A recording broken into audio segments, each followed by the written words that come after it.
Hi, we're Ian and Julie. Follow us on our tiny homestead and our debt-free project of a lifetime, the building of our shipping container home here in the Pyrenees, and all of this alongside our full-time jobs. Hi, welcome back to the channel. Yeah, well, today we are going to do a job that we've been putting off for 6 months. For those following us week by week, you've seen and noticed this big pile of Douglas fir all sat here down on the corner, and normally covered in rubbish. It's been used as a workbench, step ladders, everything. For those that are new to the channel, we started siding this garage using local Douglas fir. Basically, it's come from about 25 miles away, sawn by the local sawmill. It means that we have to get it prepared. So we have to plane it using this power-hungry DeWalt behind me, and also the dust extraction, the vacuum. And that means we need a bit of power. We're off-grid in this garage, so we're not connected to the grid at all. We don't really have a full-on power solar system because budget doesn't allow for that now. So we run everything off portable power stations, and they don't last long. So our dilemma was, we've had all this wood delivered here by ourselves. Do we take it all the way back to our current home, which is connected to grid, and do it there? Or do we just struggle on and do it here and not have to keep putting it on the trailer and all the rest of it? So we are going to give it a go, even if it means going to charge up all the portable power stations every lunchtime. We're going to get this done this week because winter is here, as they say. It's -5. It was freezing yesterday, and we've had a lot of ground frost, and now all the mountains around us, they are capped with snow. There's a lot of snow now, so it's very chilly. We've got our thermals on, big baggy jumpers, thermals. We're ready to work. So we had a good clean up in the garage. Got rid of everything except for these 2 machines at the front. We're going to get those outside into the carport, open the door, and then we can basically get a routine going. 4 meter, these are 4 meter planks, put them straight through, sit them on the sawhorses, and then I've got to hand plane the actual edges as well, because these are going to be fascia boards, so you're going to see the whole thing. Let's get this stuff out and get going.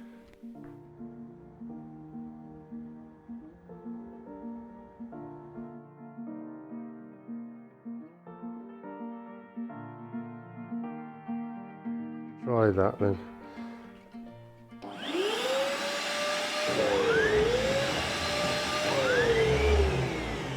See, the power doesn't... Well, we tested it. Yeah, it's a pain. This is why we've been putting it off for so long, is this power option. So we have a really old 2 kilowatt generator. I'll bring that up as well, I think. Yeah. And we'll just have to run with that. Oh. Please, why now? One of these huge, big solar companies need to just give us a load of kit. Yes, yes. I don't like soliciting for things, but in this instance, oh God. We've just come back with our little old generator. I just need to fill it with fuel, and fingers crossed we can start this siding. All done. Just installed a socket here which comes from the generator.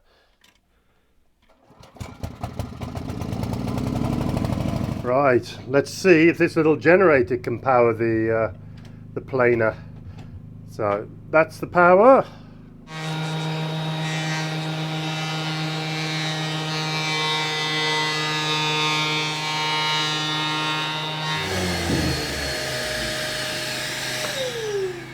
Well, it seems to work okay.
That's just off, what, 6 boards?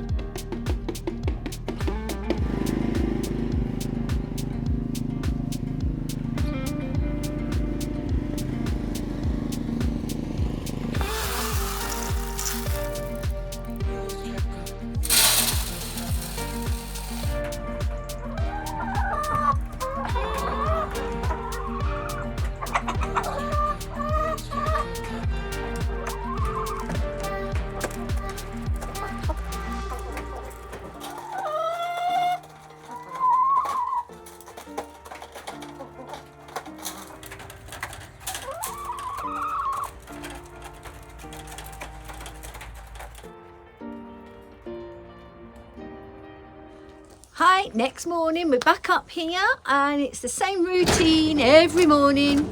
Open the workshop and we just got to get all our big equipment out.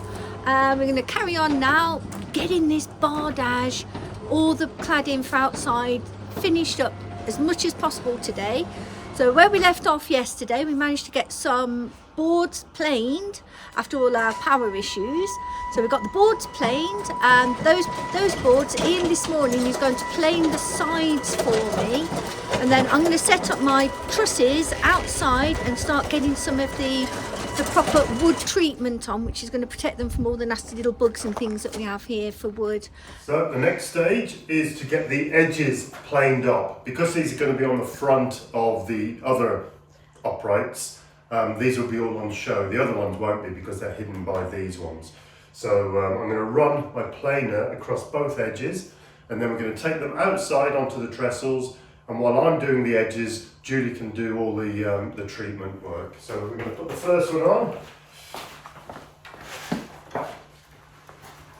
So slot him in.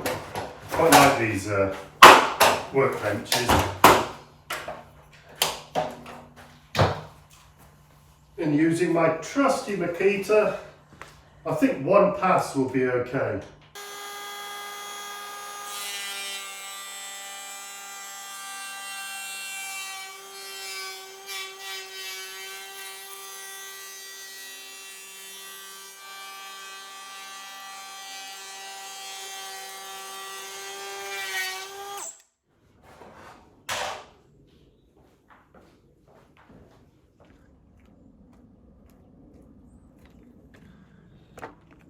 One thing really I need to do before Julie does the treatment is cut them to length, and then she can really dab it into the end grain. So it's pointless treating them and then cutting half of it off.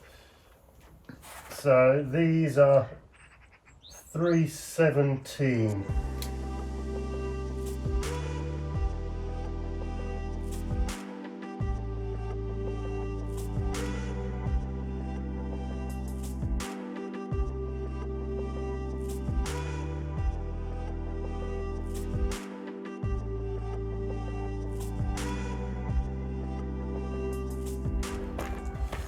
Right, there's 4, just enough room for Julie to do them.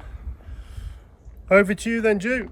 Exactly the same as before. This is the anti-termite, all the nasty bugs that we get here in France at Lightwood, the protection. This is going on the inside face, and then when we put these boards on, the outside, that's going to get treated with the varnish, several coats. So hopefully it'll all be well and truly protected.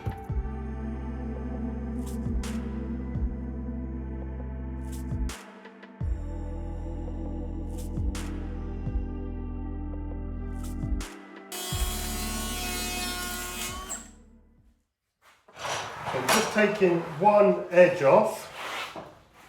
And if there's a really rough edge, I'll go for that end. But the tiniest amount to square it up.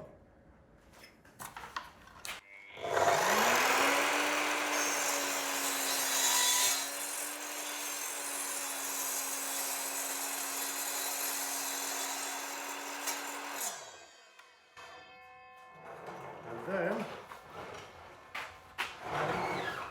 measure off the 317, which is the length of the inside of the carport.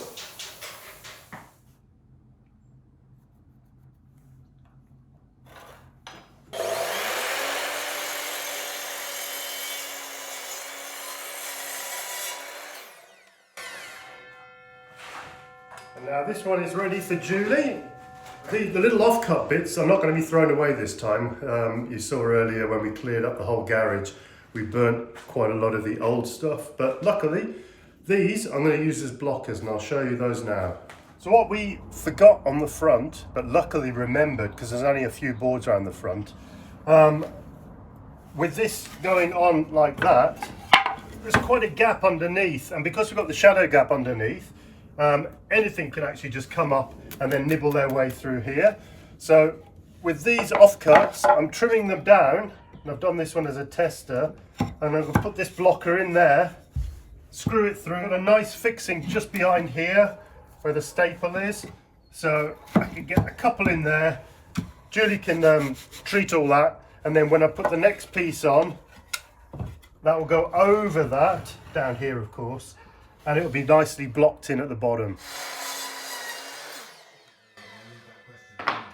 Seriously.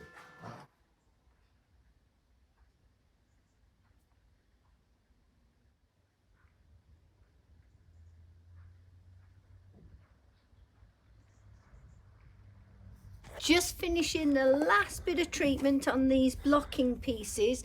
These are the bits of wood that Ian's going to be putting at the base behind the actual fascia boards. He's explained that earlier, but that's what I'm doing. I'm just treating these because it's so nice. I'm just leaving them in the sun to dry, and hopefully they should be dry pretty soon. Another little job I need to get done today. The trailer at the moment, it's out of action because it's still full of all of our sand and gravel mix that we're supposed to be using to finish the capping on the gabions. But unfortunately the weather was against us and we've got a bit jumbled up with jobs, so until the weather is nice enough so that we can continue with that job, I'm going to get the bag off the cement mixer, empty the trailer. That will allow the base to dry out and we can use the trailer for other projects that we need it for. Oh, here we go again, moving sand.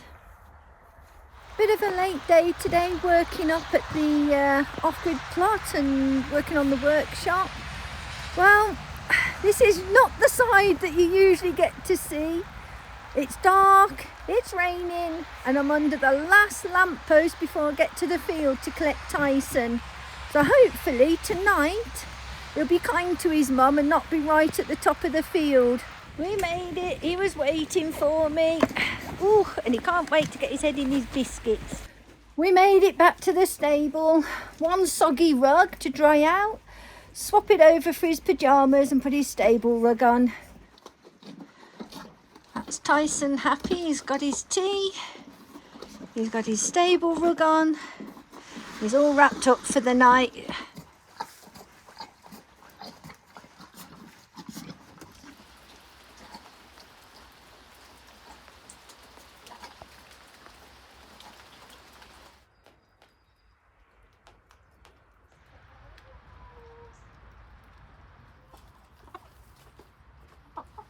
So we came to move the excavator and no show.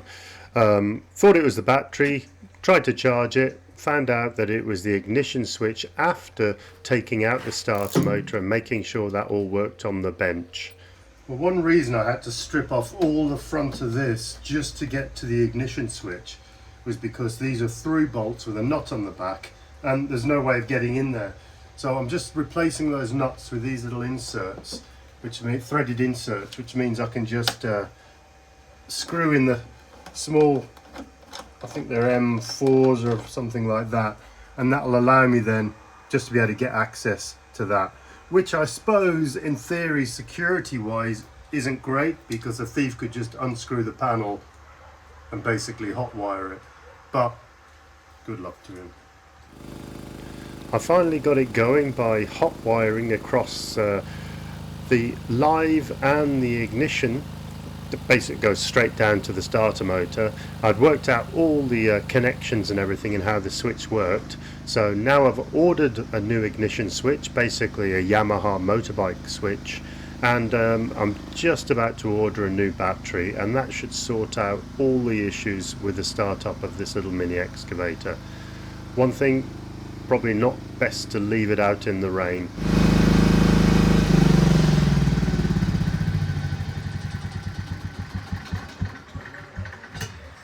Right, let's see if I can start him straight away.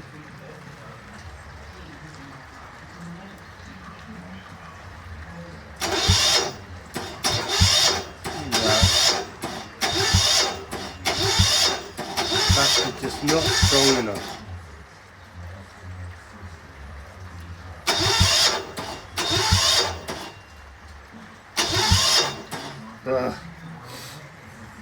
Oh well. We've got it out of the way, and I know how to start it. So it's a switch. Basically the ignition switch is it's not the best of quality, so it has pitted, but what has happened to it is the rain and moisture has just got into it, corroded the terminals, and also rusted the spring mechanism, which, you know, when you put an ignition in, you turn it and it springs back. All that is broke, so it wasn't in the right position. So I'm going to get a motorbike one or something like that. They're pretty cheap, and it's only 3 wires. Worked it all out, so I know exactly where the wires go. It is charging, so I am getting the charge from the inner. It's not an alternator, it's just a little charge pack. There must be some sort of rotary dynamo or something inside the engine itself. So that provides me 12.5, 13 volts. So all that works. So it is purely the ignition switch that I've had the problem with. But I like to strip everything down to basics so I can work it all out, so I know exactly what the problem is.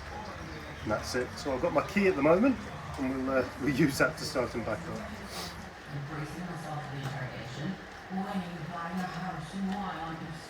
Oh my goodness, this week, with the weather against us, the mini excavator, which was parked here exactly in our way for what we need to be doing, we've lost a couple of days due to that. Finally, Ian's managed to sort it, so now, while it's still raining, we can crack on and get this inside part of the carport done. So we're going to start with our little infills to stop any little micey mices crawling in. Right, Julie's already treated the back of these little blockers. So when I've screwed them in, she'll whiz through them all and just get another coating of bug treatment on it. Because we're not going to varnish these because they're not going to be seen. But as you saw, I've pre-drilled all these holes. So I can just get a couple of fixings in. Straight into the wood behind.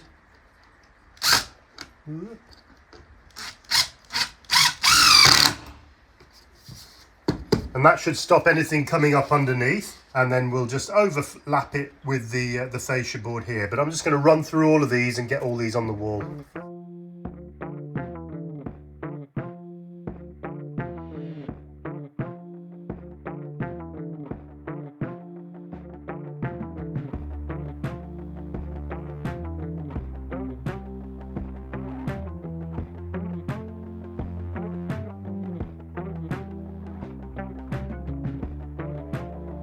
Treated all the little inserts now, so it's time to bring out the big fascia boards and get those on.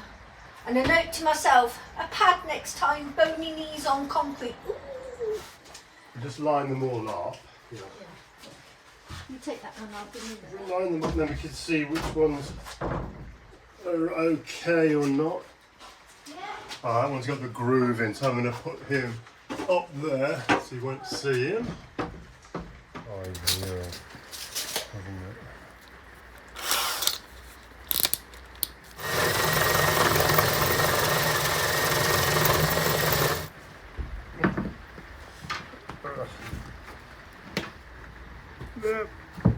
It's all good. Right.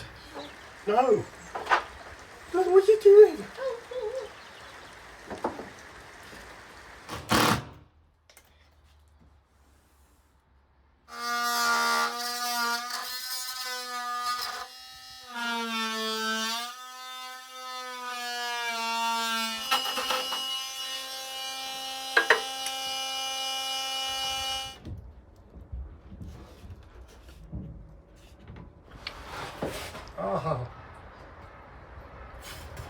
Right.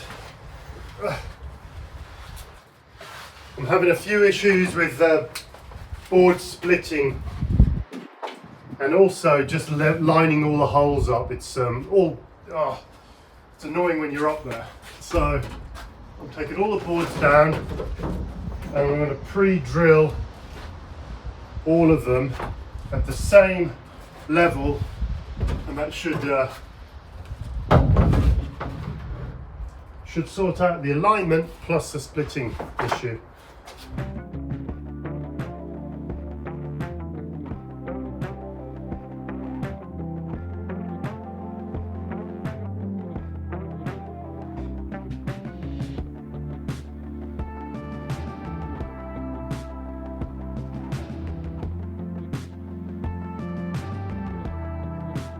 Only 2 boards left and we've finished this one side.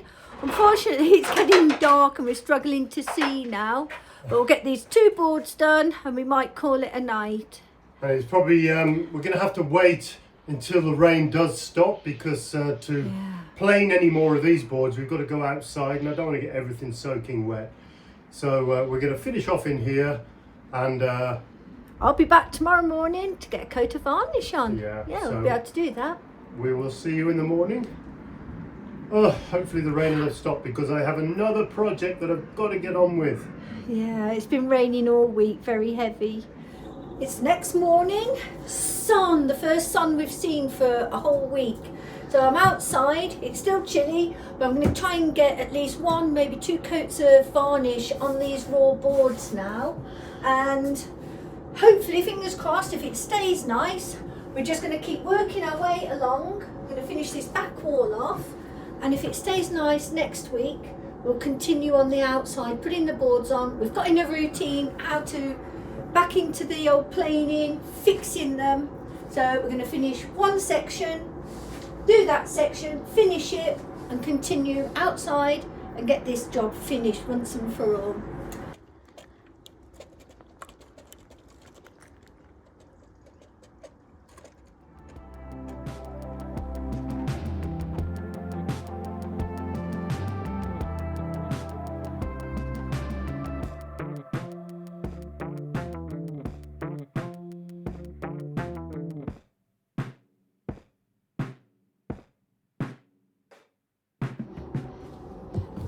Ian, I need that.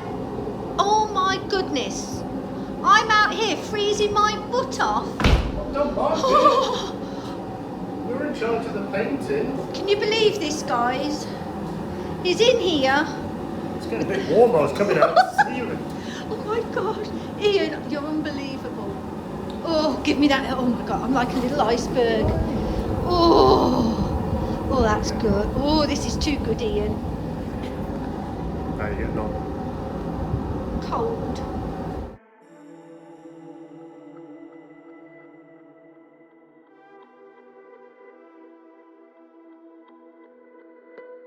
Right, while Julie's outside freezing to death doing the varnishing of the siding, I've got a small project to do with the little Delix mini dumper.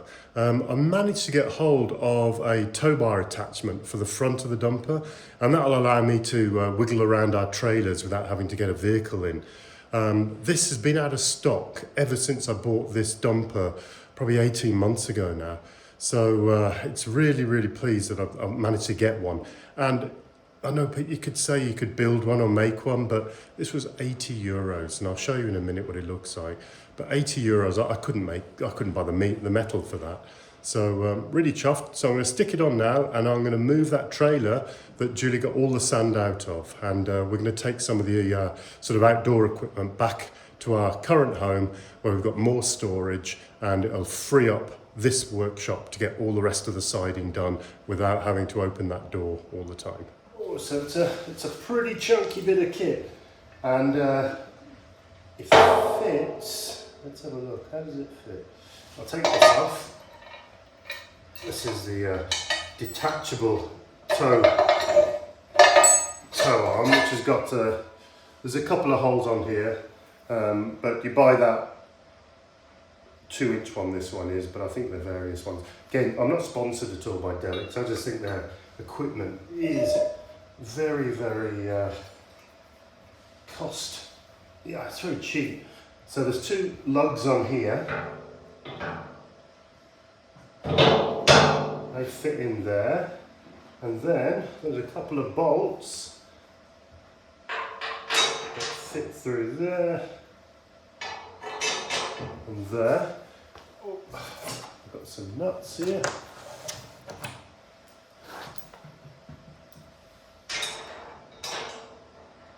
So I should be able to leave this on permanently as well, which is quite good. It's not in the way.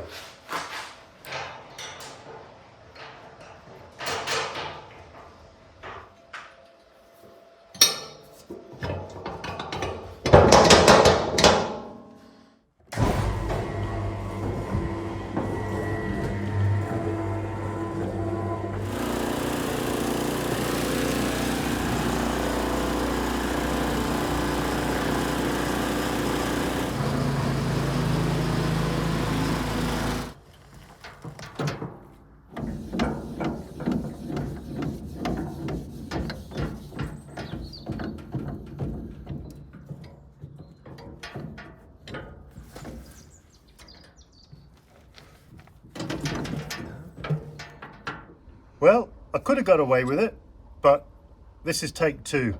I bought it with this toe ball already on it. I thought, oh, that's fine, it looks fine. But the trouble is, this is in those ye olde medieval units of inches, and 2 inches is about a millimetre short or over what is required for our toe balls here.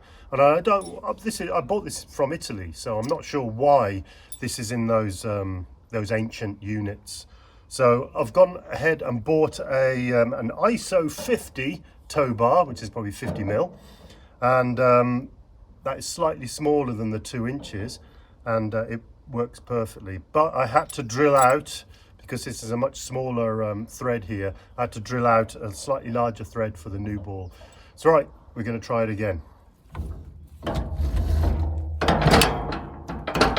Perfect.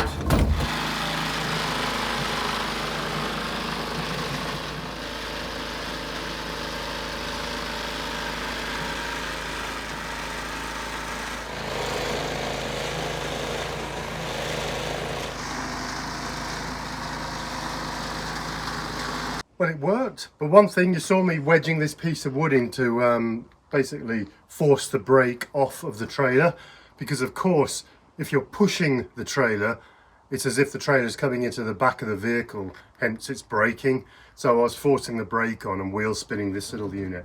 So I think this is probably a lot better in the tow mode, but getting out of little tight spots, it seemed okay. I don't think with a full load it'd be very good, but just taking it down the bottom of the field or something, that I can just tow it down there instead of trying to get a vehicle down there on the wet grass and things like that and getting that stuck.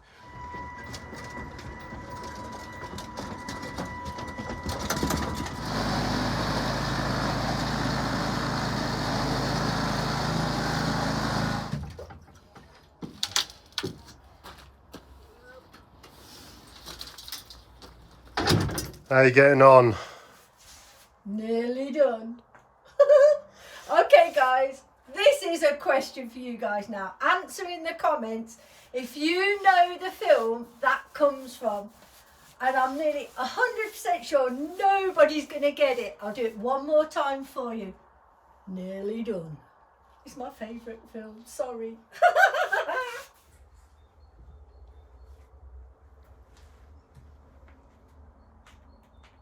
That's looking quite good. I thought I was great. Okay, that's my last silly quote for my comments.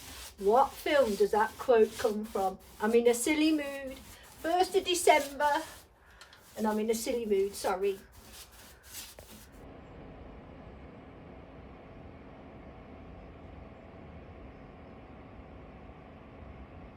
Well, we didn't think we were going to get all this done this week, just purely because of the weather. So much rain, wind, cold, and then... Oh my goodness, the mini digger, he was stuck right in the way where I needed to be for doing this with Ian. I know I've had a few issues with starting before, but this time it wouldn't start at all. Stripped it all down, but that's really so I could see how it all worked. And I'm going to hopefully have a fix for that in the next video. Well, it's the 1st of December today. My little Christmas tree's coming out, so a very early Merry Christmas to everybody watching. And another surprise, we got the light on.